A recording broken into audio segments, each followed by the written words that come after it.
Do you want to be smarter?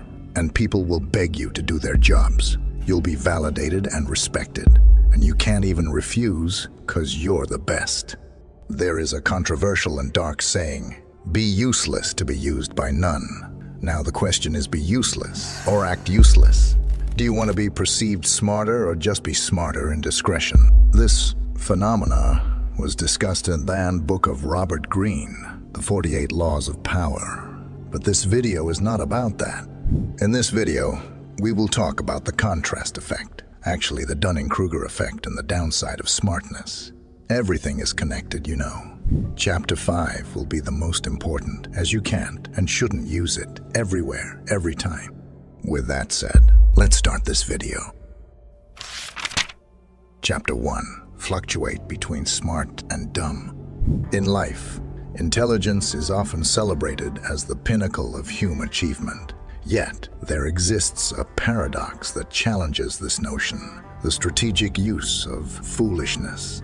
This idea, explored by philosophers like Arthur Schopenhauer, suggests that playing the fool can be a subtle yet effective way to navigate the complexities of social life. But why would anyone deliberately downplay their intelligence? The answer lies in the human tendency to judge, compare, and envy. Schopenhauer observed that intellectual superiority often provokes feelings of inadequacy in others. This can lead to social friction, as people may feel threatened by someone who is visibly more intelligent. The psychological phenomenon known as the Dunning-Kruger effect further explains this dynamic. People with lower ability or knowledge often overestimate their competence, while those who are genuinely skilled may underestimate theirs.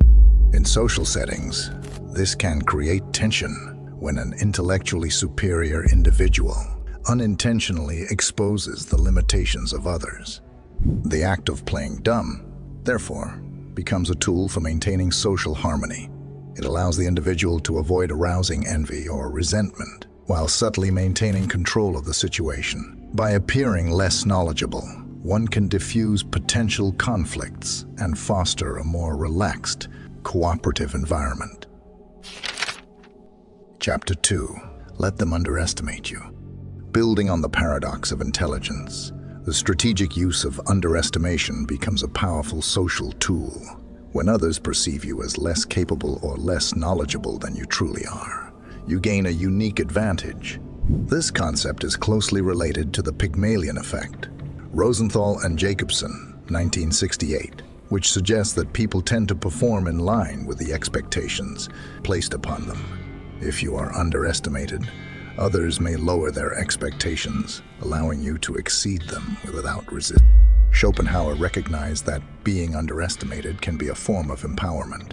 When others do not expect much from you, the pressure to constantly prove yourself diminishes. This can lead to a state of quiet confidence, where you are free to act without the burden of high expectations. In contrast, those who flaunt their intelligence often find themselves trapped by the need to constantly defend their perceived superiority.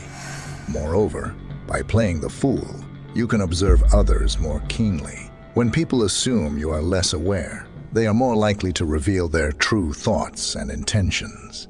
This can provide valuable insights into the dynamics of a group or a situation. Schopenhauer believed that true wisdom lies not in flaunting one's intellect, but in knowing when to reveal it and when to conceal it. In this way, the art of underestimation becomes a strategic maneuver in the complex game of social interaction. Just a quick reminder, if you're enjoying this video, please consider like and subscribe, and thanks a lot if you did already. Moving on. Chapter 3. The Social Shield. While underestimation offers strategic advantages, the act of feigning ignorance serves as a protective shield in social interactions. Schopenhauer understood that overt displays of intelligence could isolate individuals, making them targets for envy and hostility.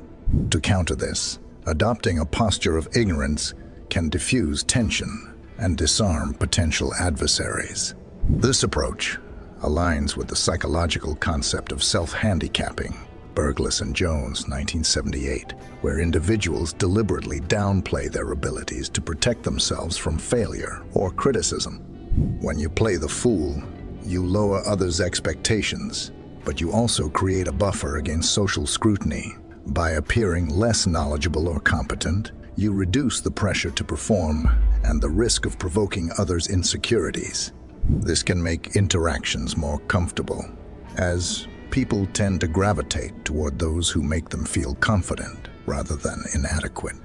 Moreover, feigned ignorance can foster stronger social bonds. When you don't challenge others' beliefs or ideas, they are more likely to view you as agreeable and non-threatening. This can lead to greater trust and cooperation, as people are more inclined to share information and collaborate with someone they perceive as being on the same level. Schopenhauer's insight into human pride and vulnerability highlights that sometimes the smartest move is to conceal your intelligence, allowing others to feel secure in their own. In this way, feigned ignorance not only protects you, but also enhances your social relationships. Chapter 4. The Power of Strategic Simplicity. Strategic simplicity, or the deliberate choice to present oneself in a more straightforward, less complex manner, can be a powerful tool in social dynamics.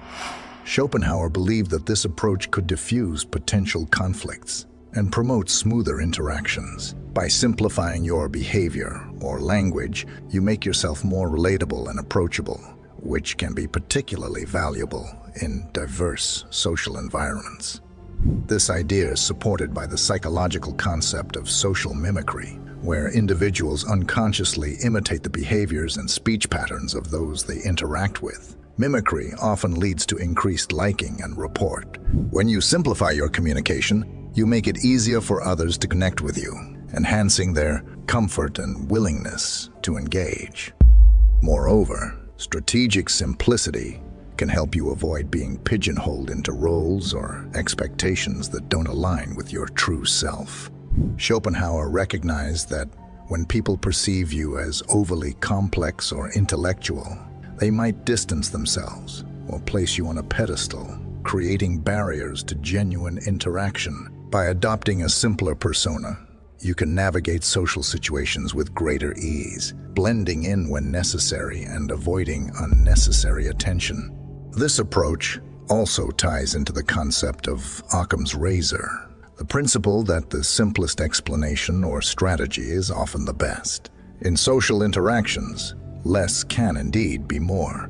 By choosing simplicity, you can sidestep potential misunderstandings, reduce friction, and create an environment where others feel comfortable sharing their thoughts and ideas.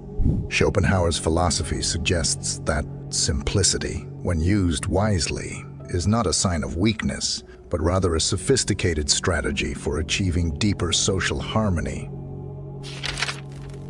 Chapter 5. The Wisdom of Knowing When to Play the Fool. In the final analysis, the art of playing the fool is not about deceit, but about strategic wisdom. Schopenhauer understood that true intelligence lies in the ability to adapt to one's environment, knowing when to reveal one's intellect. This requires a deep understanding of human nature and social dynamics, where the goal is not to dominate, but to coexist peacefully and effectively with others. This perspective aligns with the theory of mind, the ability to attribute mental states, beliefs, intents, desires, emotions to oneself and others. Understanding that others have different perspectives and may react negatively to overt displays of intelligence allows one to navigate social interactions more skillfully. By choosing to play the fool, you can manage these reactions, fostering a more harmonious social environment. Schopenhauer's philosophy encourages us to see the value in humility and restraint. He believed that by not always asserting one's superiority, an individual could avoid unnecessary conflicts and instead focus on what truly matters, inner peace and personal fulfillment. The act of playing the fool, then, is not a sign of weakness, but a demonstration of strength and wisdom. It shows an understanding of the human condition and the importance of maintaining balance in social relationships. In a world where intelligence is often equated with success, Schopenhauer offers a counterintuitive insight. Sometimes, the wisest choice is to step back, to not always be the smartest person in the room. By embracing this wisdom, one can achieve not only personal satisfaction, but also contribute to a more peaceful and cooperative social environment. We also made videos on playing the fool that was mentioned in Robert Greene's banned book, 48 Laws of Power.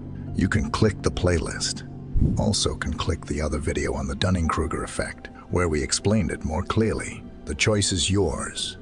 And if you're interested in psychological wisdom like this, that seems you already liked, consider subscribing. Peace.